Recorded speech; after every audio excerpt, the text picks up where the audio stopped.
Yes Mahesh friends, తెలంగాణలో మనకు SI constable ఎగ్జామ్స్కి ఎవరైతే అప్లై అని చేస్తున్నారో ఇక అప్లై చేసేటప్పుడు మనకి ఏమైనా మిస్టేక్స్ కనుక దొరికినట్లయితే వాటిని ఎడిట్ చేసుకునేందుకు టీఎస్పీఎస్సీ మనకు తాజాగా మనకు అవకాశం అనేది ఇచ్చింది. దీనికి సంబంధించిన ఇన్ఫర్మేషన్ చూద్దాం.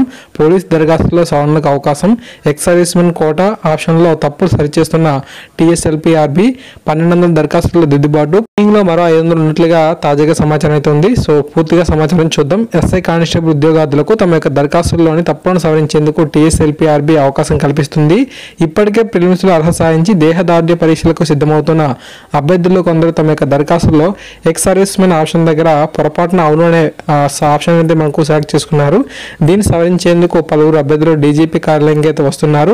ఇప్పటి వరకు 1200 మంది అభ్యర్థుల దరఖాస్తుల్లో తప్పును సవరించినట్లు టీఎస్ఎల్పీఆర్బీ వర్గాలు తెలిపాయి. మరో 500 వరకు దరఖాస్తు పెండింగ్లో ఉన్నట్లు తెలిసింది. అర్ధరాత్రి వరకు పార్ట్ 2 దరఖాస్తు పూర్తి చేసేందుకు సమయం ఉన్నందున అభ్యర్థులకు న్యాయం చేసేందుకు తగిన చర్యలు తీసుకుంటున్నామని చెప్పి టీఎస్ఎల్పీఆర్బీ చైర్మన్ వివి శ్రీనివాసరావు తెలిపారు. స్థానికత విషయంలోనూ 1 నుంచి 3 తరగతి వరకు ధృవపత్రాలు లేనప్పటికీ 4వ తరగతి నుంచి 10వ తరగతి వరకు స్టడీ అండ్ కండక్ట్ సర్టిఫికేట్ అనేది ఉంటే సరిపోతుందని కూడా చెప్పడం జరిగిందనమాట. ఓకే, సో తెలంగాణకు సంబంధించి ఇన్ఫర్మేషన్ అయితే రావడం జరిగింది. అభ్యర్థులందరికీ కూడా తెలియజేస్తానని ఆశిస్తున్నాను. Thanks for watching this video.